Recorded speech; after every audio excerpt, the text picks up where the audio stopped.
short, just That's not gonna happen. like so.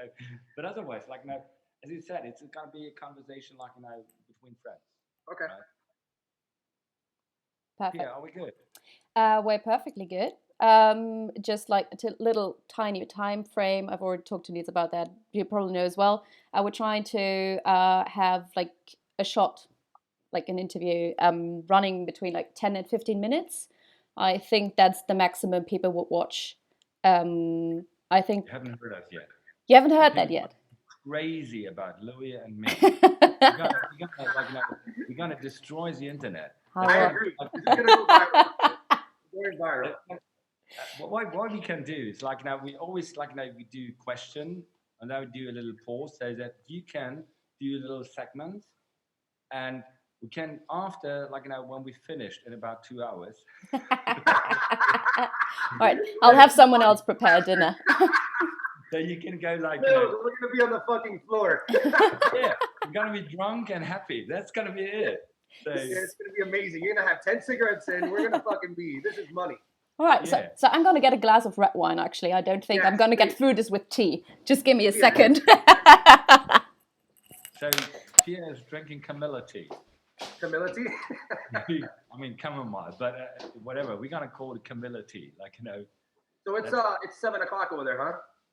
yeah, it's like it's really like during the day you can see like people walking around, but I mean like cafes they do specifically for Easter like some cafe did like this kind of takeaway thing. Yeah. But when you enter like a coffee shop, so there's only one person at a time.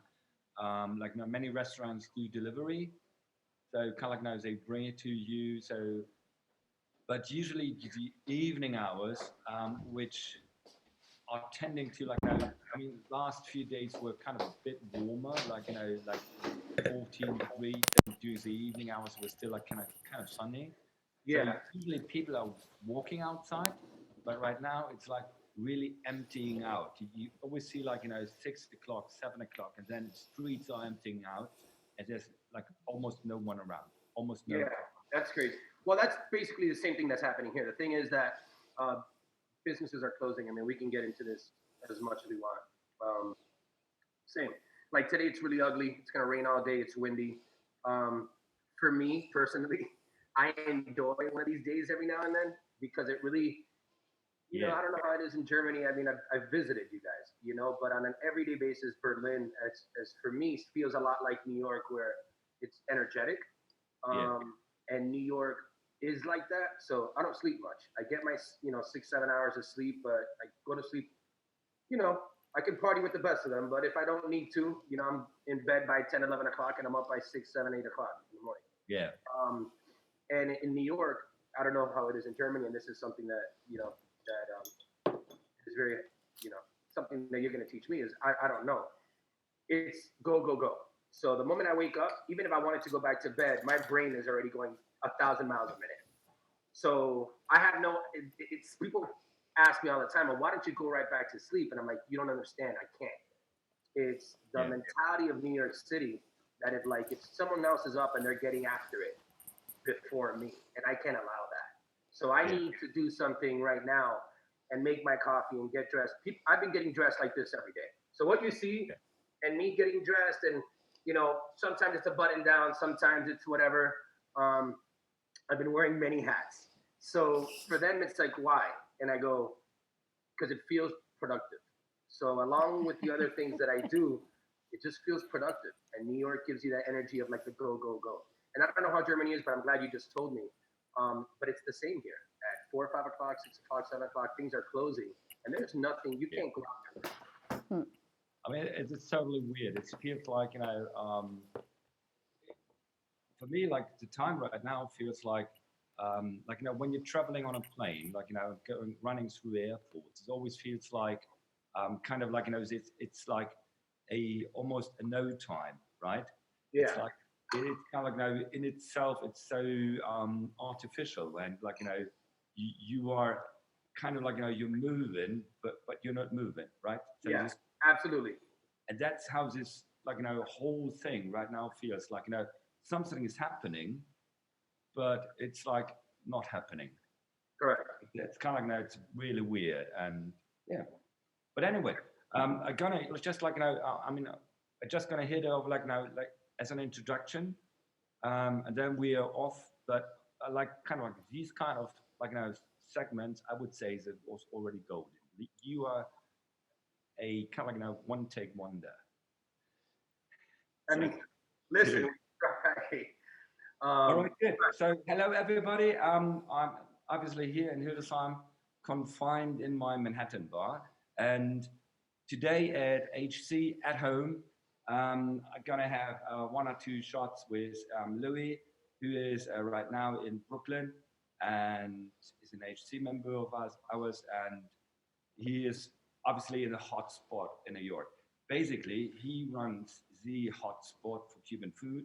It's called My Cuban Spot. So basically, whenever you are got the opportunity to visit New York, go to Brooklyn, go to that place. You're gonna get not just like what everyone figures that could be Cuban, but you get real Cuban, and with, for me, most importantly, an expert but very heartfelt hospitality. It's like amen. it's not just that you get this kind of perfect serve, but you definitely feel for the time you were there, you are like in a cocoon. You are just more than For sure. welcome. So that's what Louis can. So that's for me, I would say outstanding. So I appreciate that he's taking his time and kind of not just sharing thoughts about the kind of situation everyone is in, but about his style and personality, right? So I'll just fire away with my first question, Louis. Um, your go-to drink, if you would enter a bar, just and you don't know the bartender, what kind of fail-safe drink would you choose? All the time, always shot in a beer. And it's, I wouldn't say shot, I would say something neat, um, more from brown to mahogany. It's always on the neat side, and a nice cold beer. And the cold beer can always change, right? It just depends on mood, depends on weather outside, whether it's a light pilsner or a Guinness.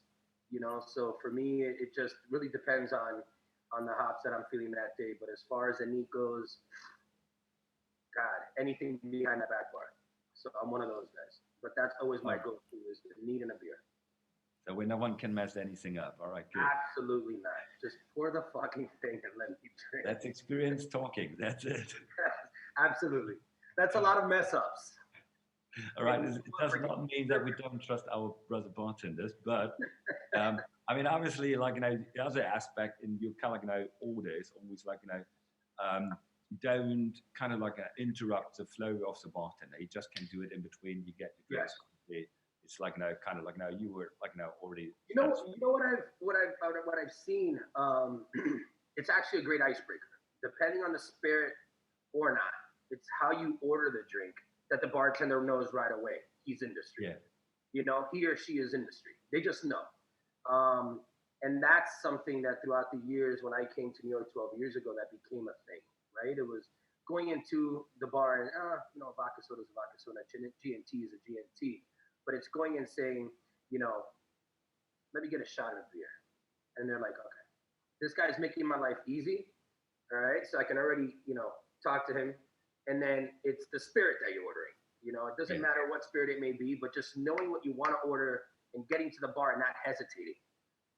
So I just always felt that the beer and meat was the way to go.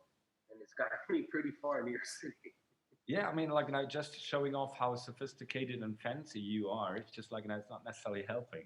It's No, no, it's I mean, when you enter the first time, there's always this kind of second time around, and after that you can always obviously step up your game and see how he's for he's sure. working out as a guy behind the bar. Otherwise, I would say it's perfect. It's a very good icebreaker to just get in.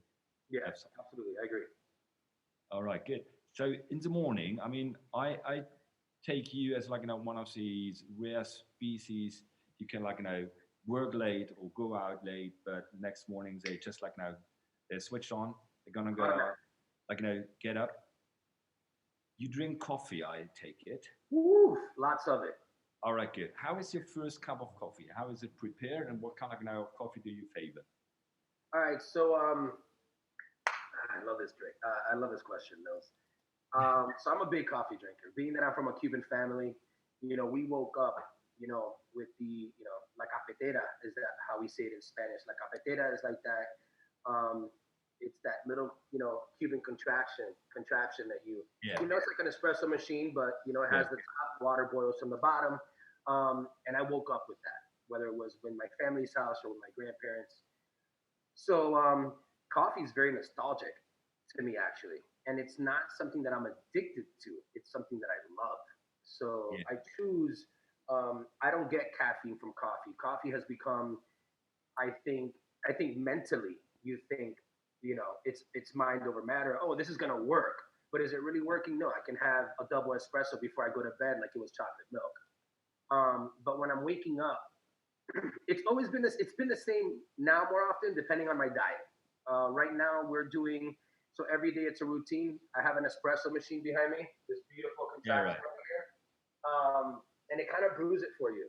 You just put the pot in there and it brews it for you, and it's always a perfect espumita pour. Espumita is the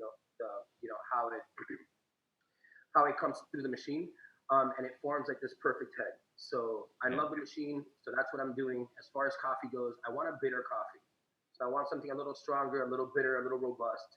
And I'm just putting, one, you know, artificial sweetener, whether it's stevia right now, more on the healthy side, organic side. And just for a hint of sweetness, us Cubans love our sweet food. So I have a yeah, crazy. yeah. You do. That's So I for sure. try to get the balance between everything, bitter, sweet. I love Yeah, that, balance of bitter, sweet, whether it's in a cocktail or in coffee. Um, so I use that balance, and then I'm using oat milk or soy milk right now.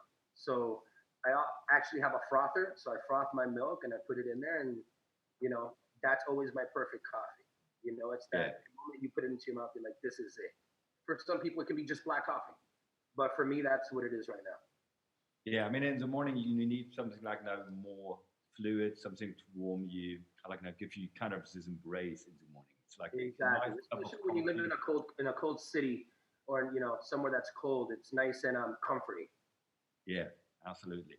And what you said, it's not necessarily the caffeine you're looking for. For me, it's always having an espresso during the day.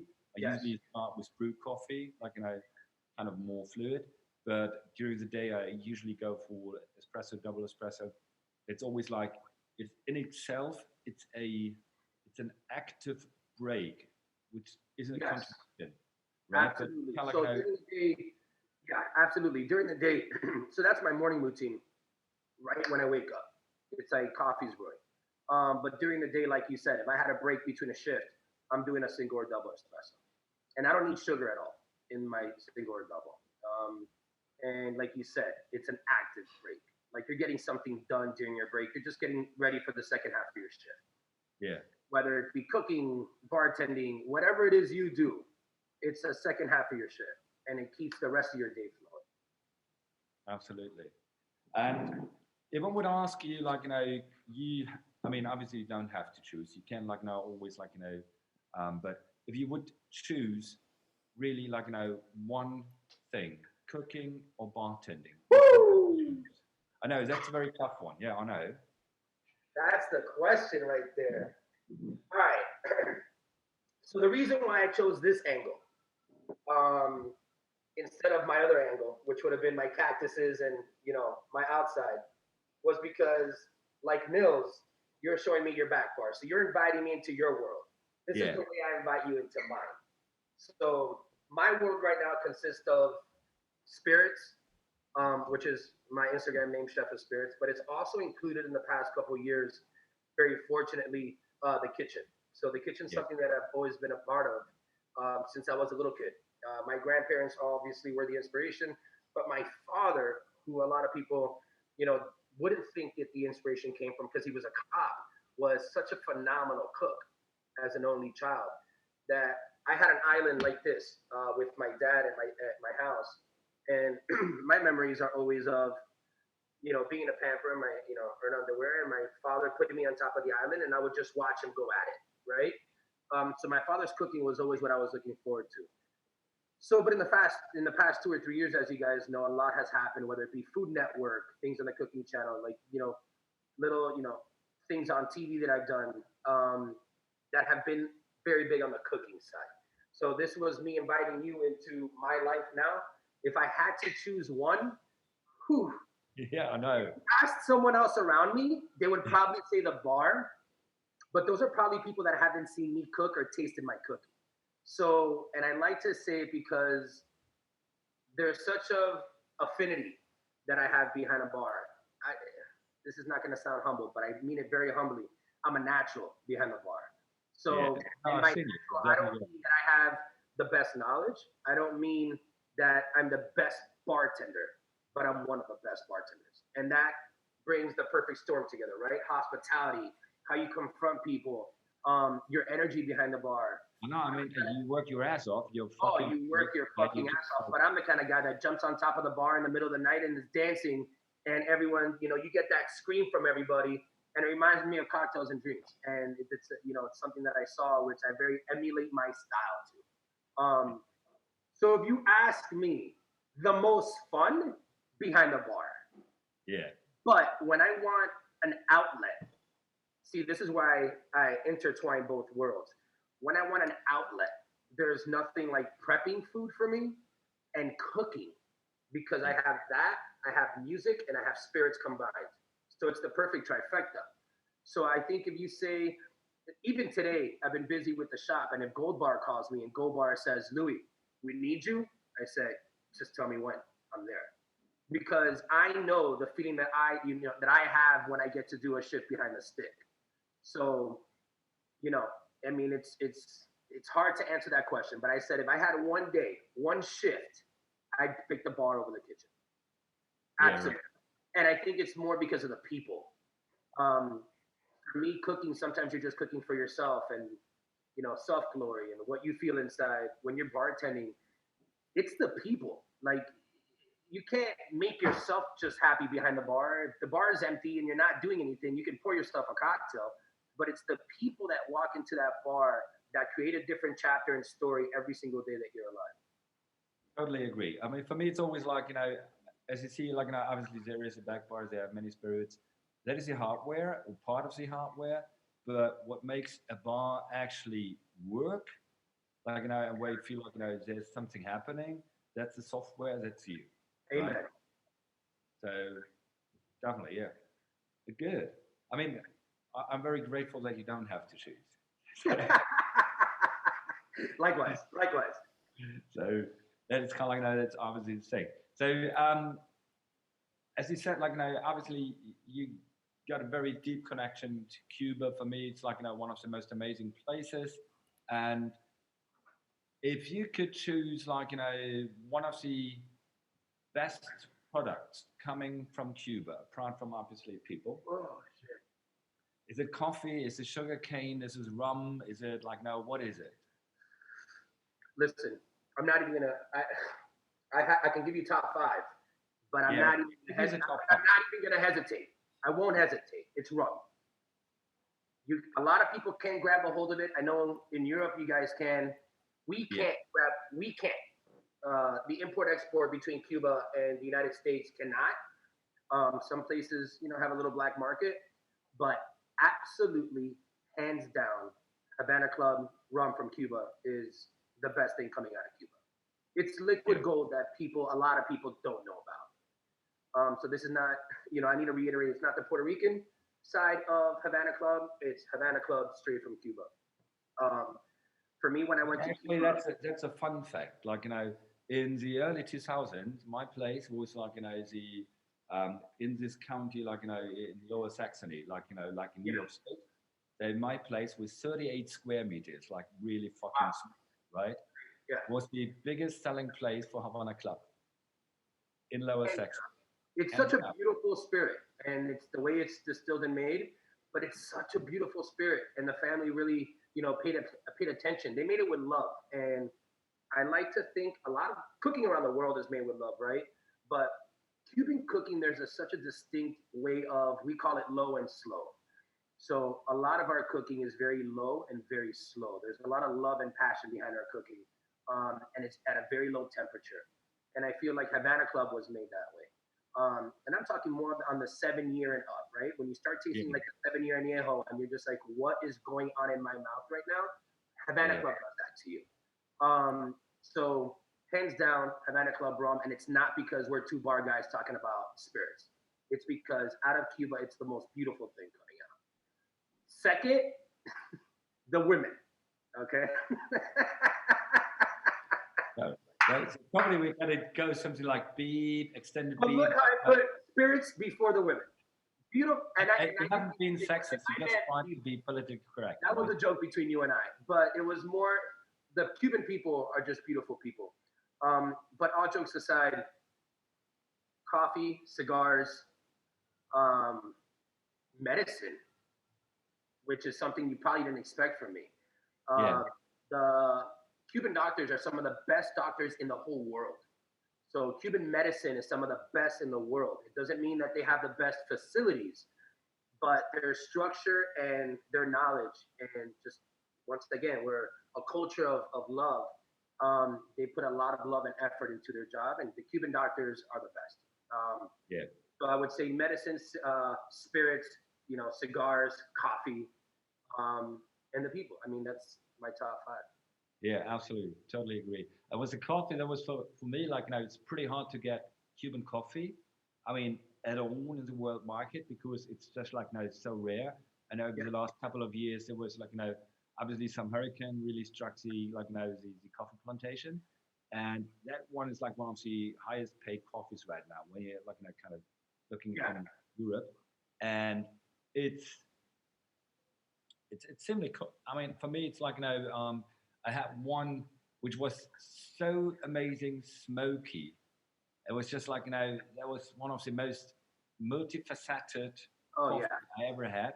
It was just so great. Bitter, it's robust, it's smoky, it's phenomenal. It really is, and it packs a punch.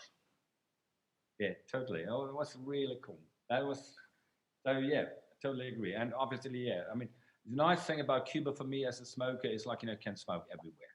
Yeah. It's like you can go in a fucking shop, right? Like, it doesn't matter. And you're just smoking. Like, it's and like in the 60s. And the smell of cigars with coffee is hand in hand. Yeah, that's perfect. Yeah, absolutely. All right, good. You talked about your diet, that you changed it. I mean, right now you still look pretty slim. You've been ripped last summer. It was just like, was... Yeah. Last summer I got back into it. When I first opened up the business, I don't know, you can finish your question first. No, I mean, there's obviously like something like, bartenders when they get older, like, and obviously the job is not necessarily like, very good for a healthy lifestyle, right? No. So usually too much alcohol, not enough sleep, like, eating late, because of the alcohol, having a pizza at 4 or 5 o'clock in the morning. Yeah. Unless you have 24-hour bars, then you're eating at 7, 8, 9 o'clock in the morning and you haven't slept yet. That's not helping either. Oh, So obviously it's like, something where you get like, some discipline and like, go to like, more or less, I mean, these changes, like, with your body, like, when you get older, everything, it not happens instantly. It's like, when you look back, you go like, all right, good. Yeah. You don't know. Yeah. Like, you think you're okay. And listen, it's you just put it perfectly, right? So what happened to me was, I opened up shop on August of 2017.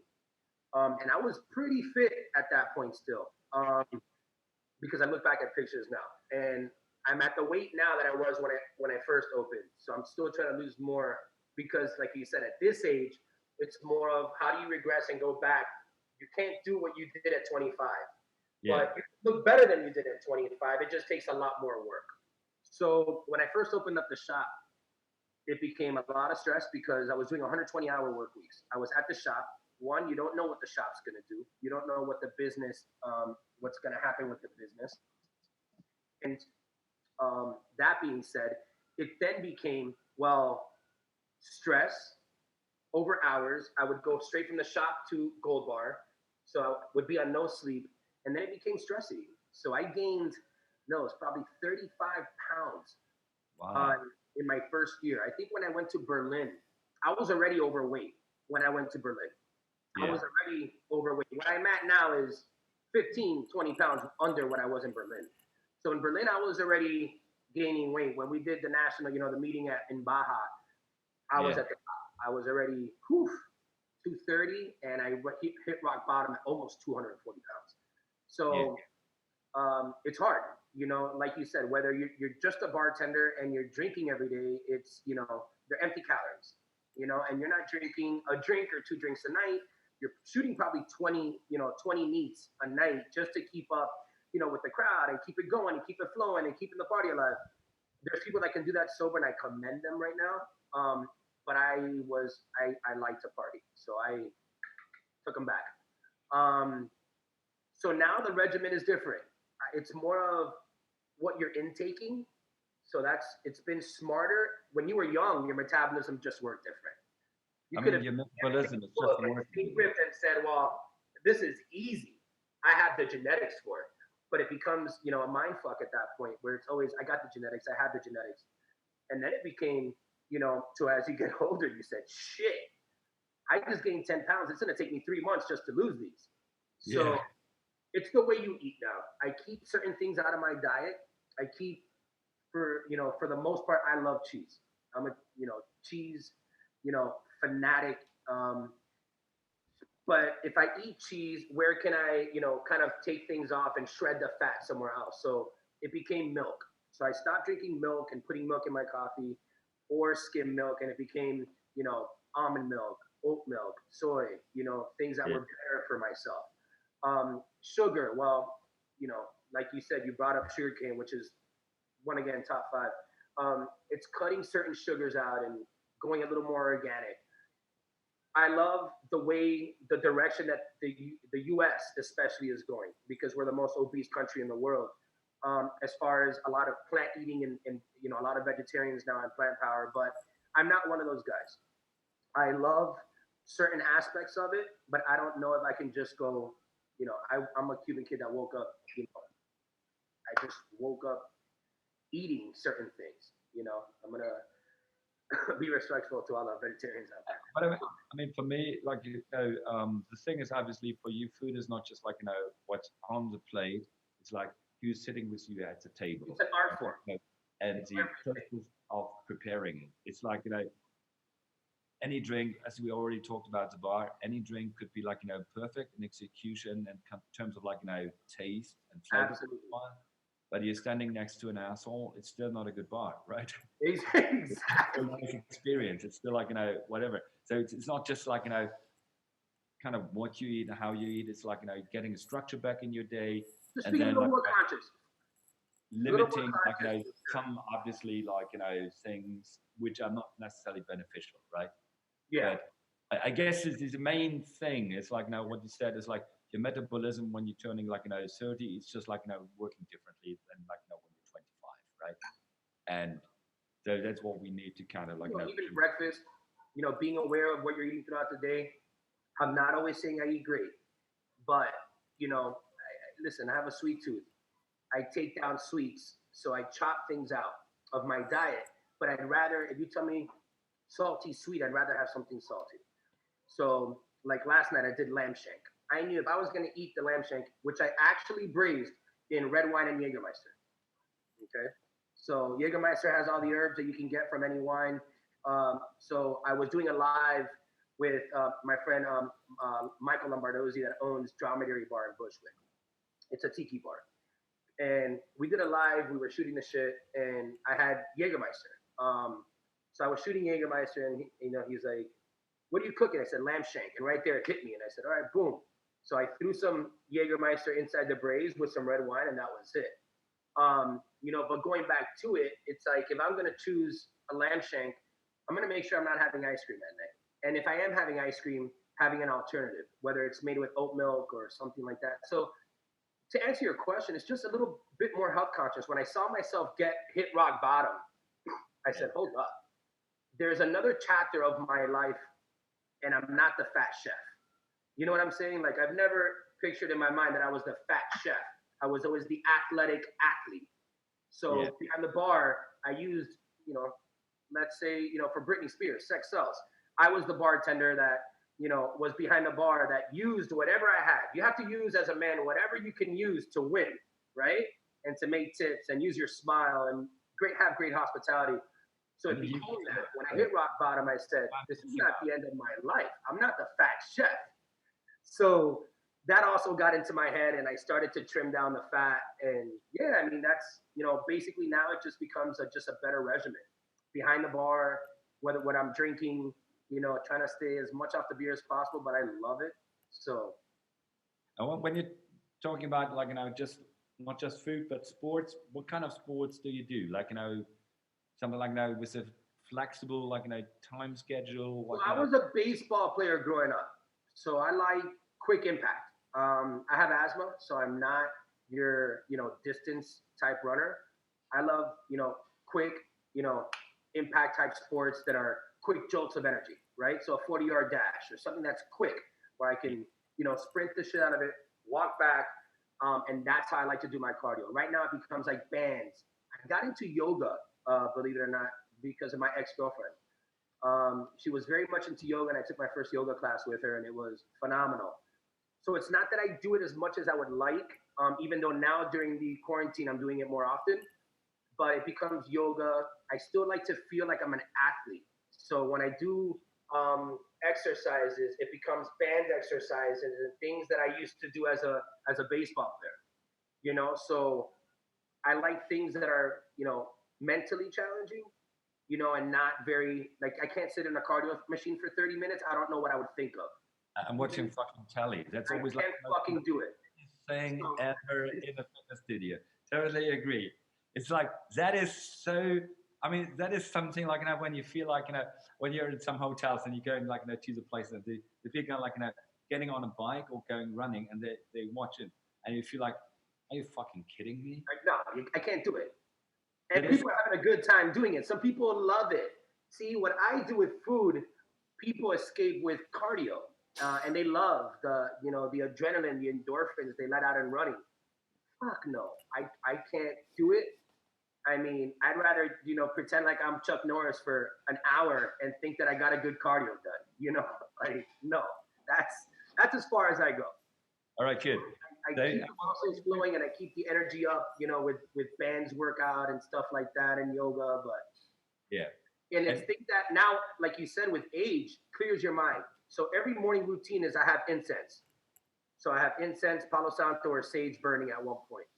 So everything is like food and spirits. It's smell and then, comes out of the mouth. So it's smell and taste. First through the nose, out through the mouth.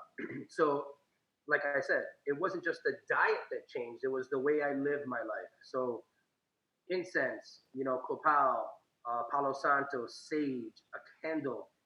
So every single morning it's incense, coffee, and it's back to back. Like it happens because I feel like it's a routine that starts, it's an energy feel. So once that starts going, nice little stretch. And when I say stretch, people, on the outside will probably be like, really, Louis, really? And it's easy, 10, 15 minutes, kind of, even if you're sitting on the couch, arms to the side, legs down, a little stretch to kind of get the body going. Because you already know, if we're sitting way too long, you get up and you have this old man tilt where you're just like, oh man, until you get straight and you're like, all right, good.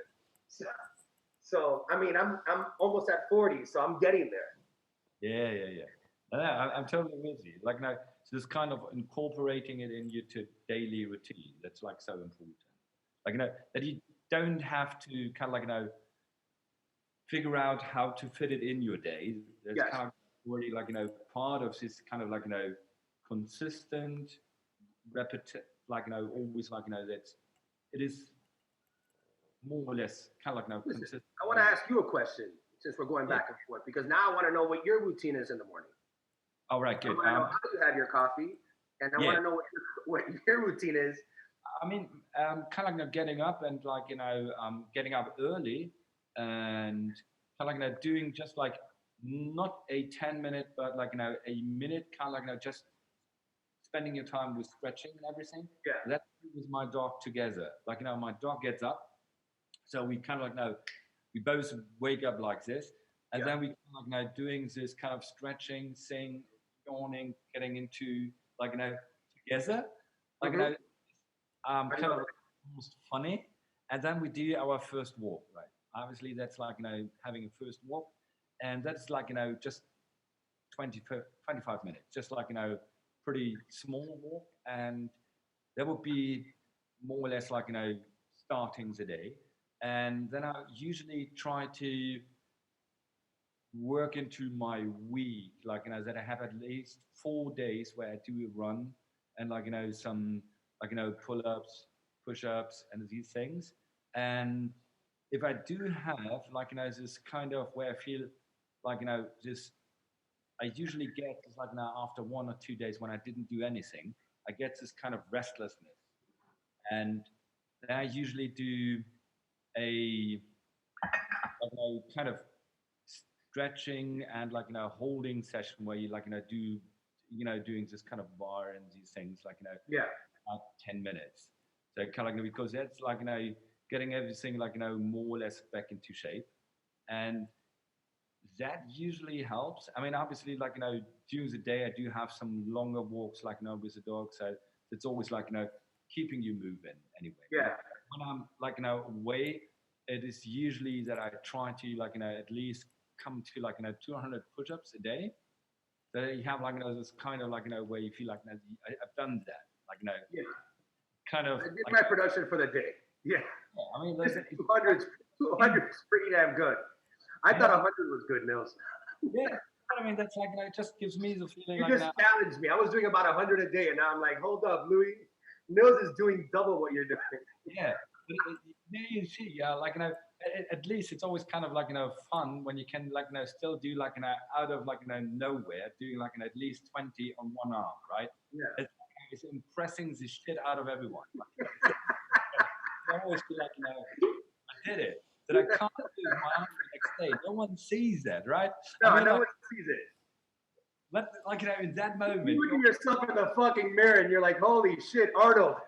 boom, that's me. Sly, call me. I'll buy you a drink. Yeah. So, yeah, but I mean, it's like, as you said, like, getting this more or less like, in your, like, before, like, all the rest is kind of like, driving you, that Yeah. you get kind of like, down, right? And I mean, obviously, it's like, I mean, compared to what I used to do in terms of like, only 20 years ago, right? Or 10 or 15. Like, you feel like, I'm already moving like an old man sometimes, right? Yeah. It is I'm getting there, so I know now. not doing anything. Like, it's still better. And usually it is, I mean, you always feel that, like, during times when you have this kind of like, oh, I gained, like, again, like, 1 or 2 kilos only, like, this kind of, Yeah. like, you already feel like, standing for like, like, longer shifts, like, makes you feel like, hurting, right? Like, Yeah. feel like, Oh, yeah. oh, it's kind of like, the next day you feel like, Sure. Yeah. that was tough, right? And the moment you get like, more in your, I would say, like, perfect body, like, kind of like, weight, like, spectrum, Yeah.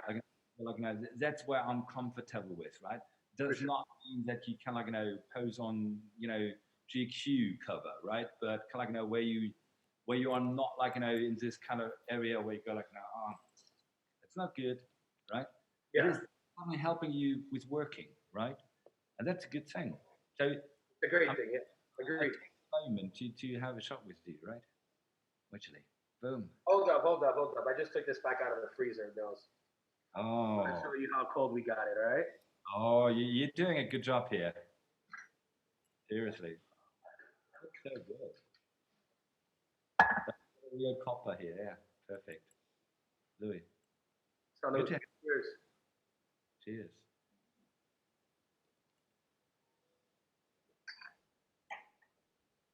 Perfect. We talked about you doing baseball. Yeah. What team? I mean, since you're from New York, what team? So I was an athlete. I was the kind of kid where, now I answer your question now. It was baseball was predominantly. Baseball was what I thought I would become a professional at. All right.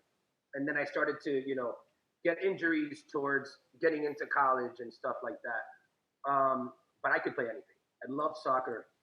Um, you put a ball in front of me and I played it. Um, but as far as team goes, being from New York, Yeah. okay, I'm born and raised from Miami, so I'm a Florida kid. Being that we didn't have a Florida team back in the day when I was born, and throughout our first team was in 2007. I was born in '81, so 26 years. It was Florida Marlins. Before that, I was a Yankee. I watched two teams, and this is weird. I watched the Yankees play the Orioles in a training game in Florida because they do all their spring training in Florida because it's cold, up in the Northeast and it's warmer down south. So my first spring training game was Orioles against New York, and I knew the history of the game because I studied the game. So I became a New York fan and an Atlanta Braves fan.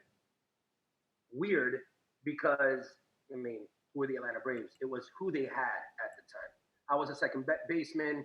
Mark Lemke was the second baseman for the Atlanta Braves at that time, which I thought was a stud. And the World Series, always lands in October, which is my birthday. Yeah. So the end of the World Series always lands on my birthday. Atlanta was in the run with, John Smoltz, Greg Maddux every year at that point. So it was so enticing to watch these guys play because they were like the Bad News Bears. They played with their heart. They were always the underdog. You saw your future self, Oh, yeah. I said, I'm that guy. I'm the underdog. The World Series, going back home, feeling motivated, going yes. Yeah. I was doing that in front of the mirror every day. It was crazy, but that's every kid that's playing any sport does that, and it's sports has a lot to do with the way I drive hospitality. 100%. Sports has everything to do with team camaraderie, work ethic. So I give a lot to sports because without sports, I don't know the kind of bartender I would have been. Was I just going to be the bartender, that came in and was just good at his job because he liked to be the best at everything? Or, you just didn't know. Life takes you in all these unexpected turns, but I think every chapter is written for a reason. Sports was my platform. I was raised the right way by my parents, but sports, work ethic, loyalty, respect, everything was built from the platform of sports, and then sports took me everywhere else. So bartending, cooking, running a business, everything derives from sports. So yeah, I have to say sports is the pinnacle and the platform that really lifted me up to the person that I am today. No, but I like the analogy, between, specifically, talking about baseball. Obviously, there's so many games during the season, you can't win all, right?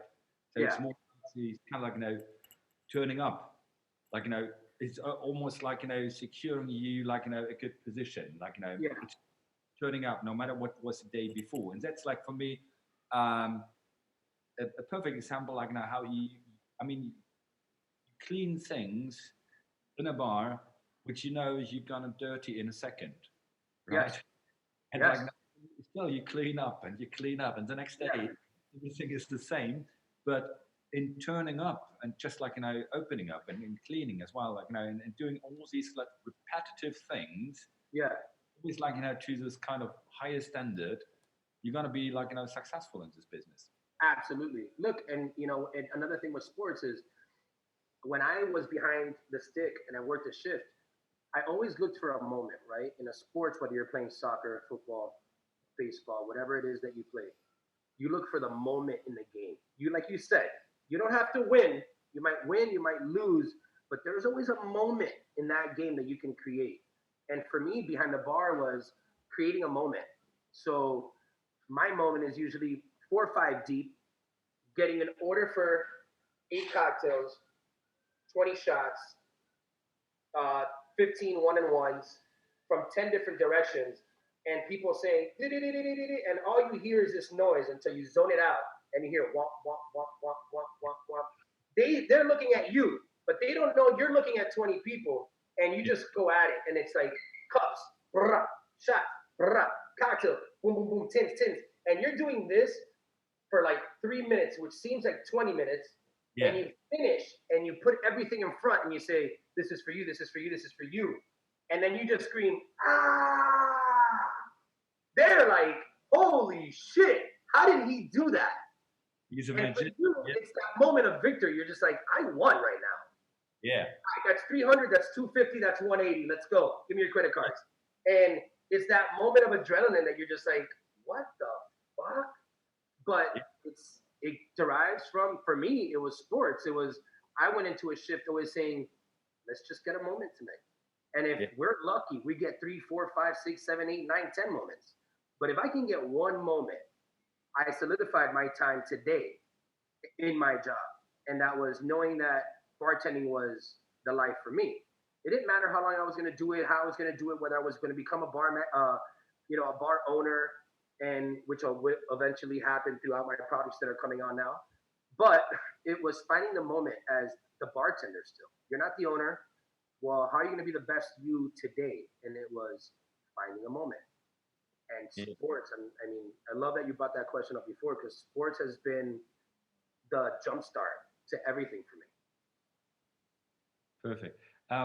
If you would think back to the most beauty, I mean, we talked about these kind of like, creating a moment, having a good moment, having the satisfaction of like delivering.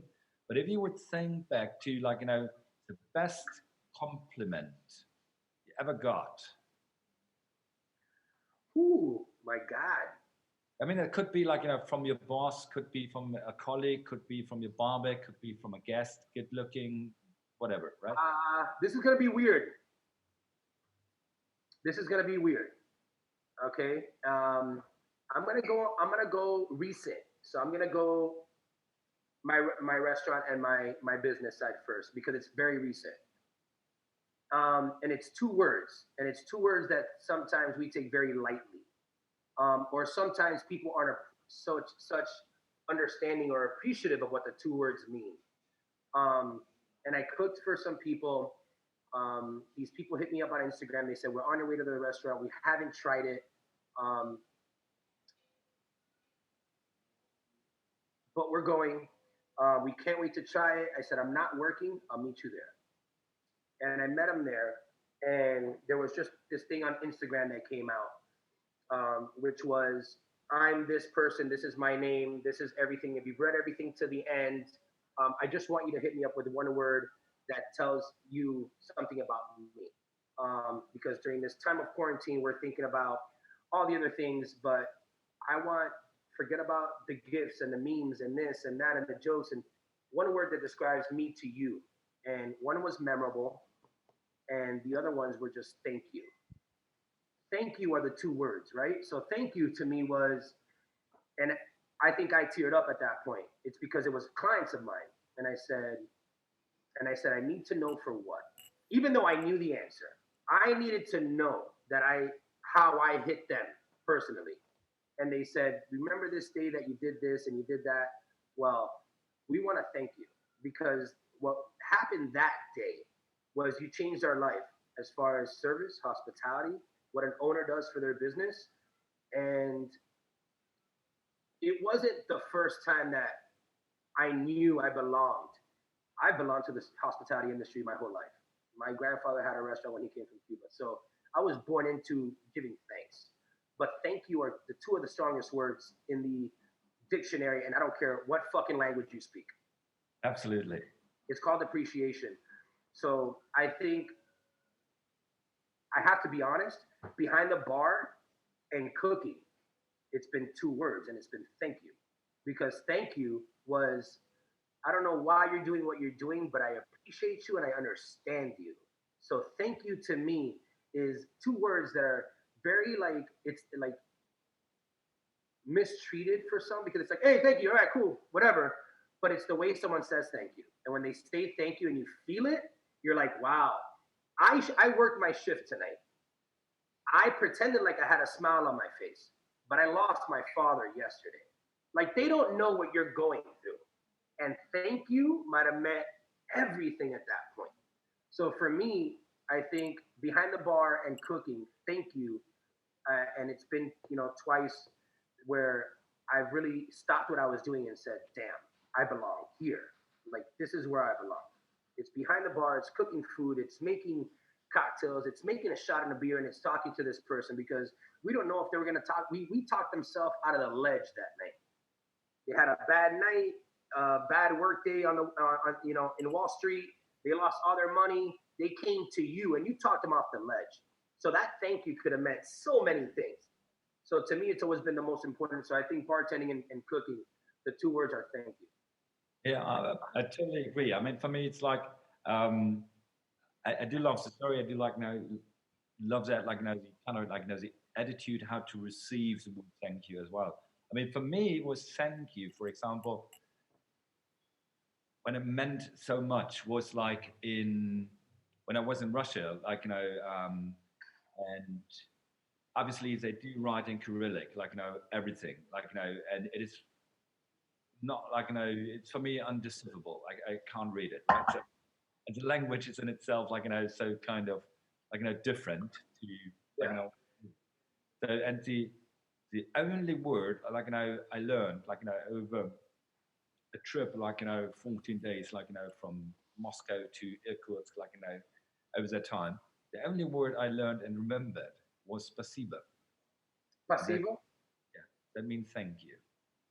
So, and that was for me, because everyone felt to ask what was it like, how was it people these things and so then that was so powerful that the only word taking away from a different language is thank you, because you heard it so often.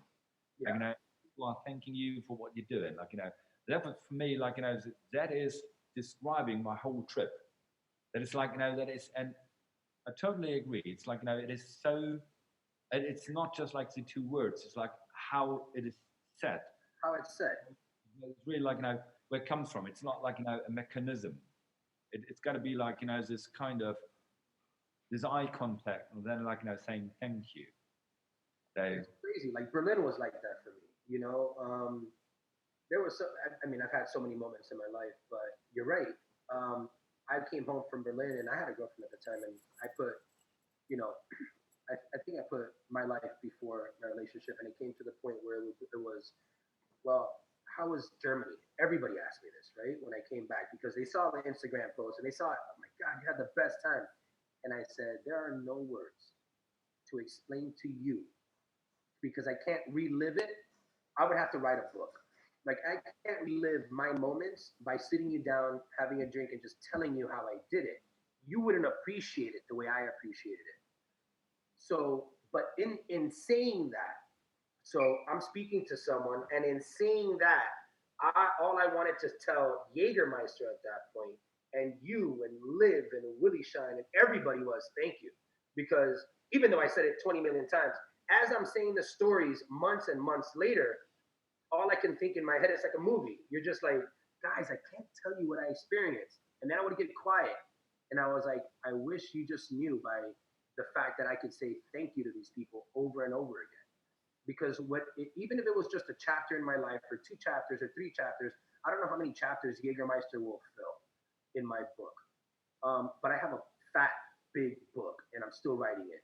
I feel like Jägermeister did something, and I feel like after every chapter, I keep saying thank you because I don't know if I would have been able to see Germany and especially everything I saw in Germany and the different culture and Baja and this and that and everything that I've done, what I've done and what Huberto Soco has done for me um, through Jägermeister, so thank you to me has always been the two biggest and like you said, most powerful words. And I still use it till this day. I've talked to employees of mine and I always sit them down and I'm very one on one with my employees. It's why they love me so much because I'm a friend of theirs. I'm family first. And I always say you never know how much I thank you and how far it goes. So always be appreciative. Forget about me. I'm not talking to you now for a thank you. I don't want anything in return. But if I taught you anything, I want you to remember me 20 years from now and say, damn, now because of Louis, I know how much thank you means. It's being appreciative of something so small. Someone gives you a finger and you say thank you, because it dwells with us, especially the people. I need to say that especially the people in the hospitality industry, because people don't know how much we deal with. We don't always have great clients.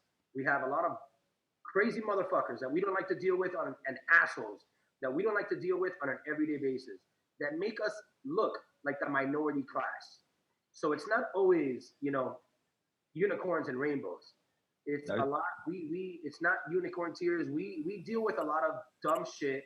Whereas men and women of this industry and strong men and women, we have to like take back a little bit and be like, I can punch this guy and break his mouth in 2 seconds.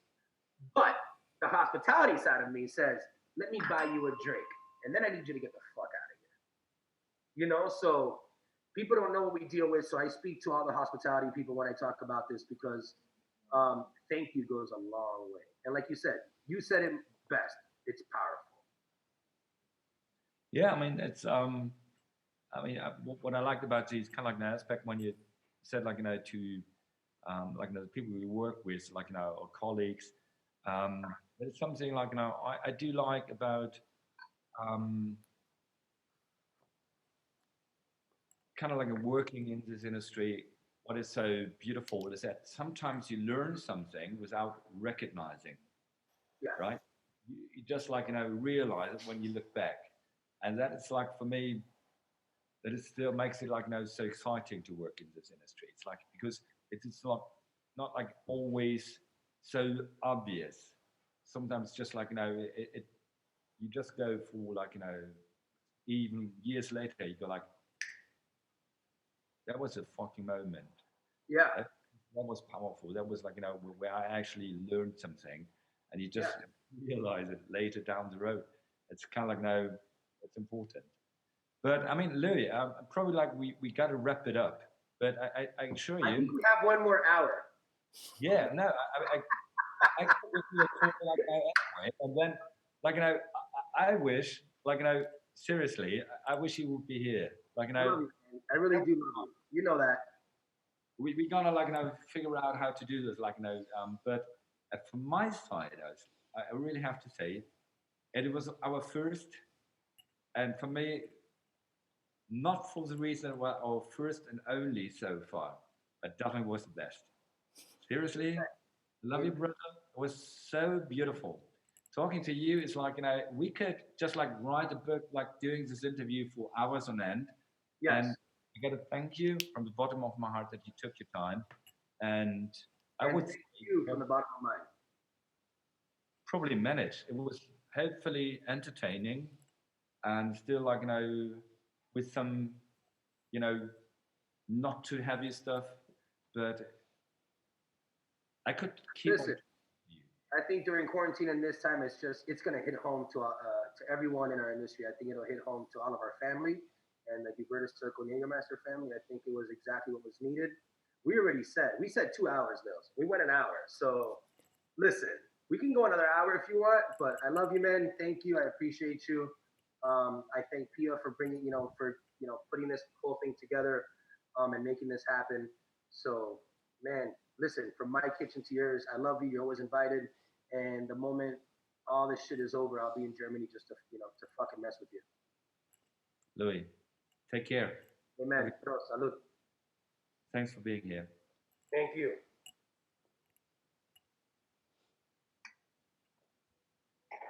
So, right, everybody, that was Louis from the Cuban spot, my spot in Brooklyn, New York. And yeah, hopefully he's gonna have how do you say that? A short quarantine time ahead of him, like, and I was actually looking when I started, like, when I knew that I would do an interview with Louis from New York, I was actually going through all my T-shirts because I had like one of these 90 T-shirts. I bought it like in the 90s in New York. It was from the 80s, like this I and then the heart and then NY. I love New York. I was looking for that. I couldn't find it. I don't know if I even have it still. Listen, no, if you saw the shirt that I was gonna wear before, I was gonna wear a tank top with all the tattoos out, and I said, you know what? I'm the first one on. We're a long sleeve, brother. It definitely wouldn't be appropriate, right? It was But appropriate. so I didn't find it. So I'm sorry that I couldn't like step up like now my game like going like yeah. That would have been so yeah appropriate. So but I hope everyone had a good time here. We definitely had, and it won't be the last time. So take care. Thank you Love very it. much.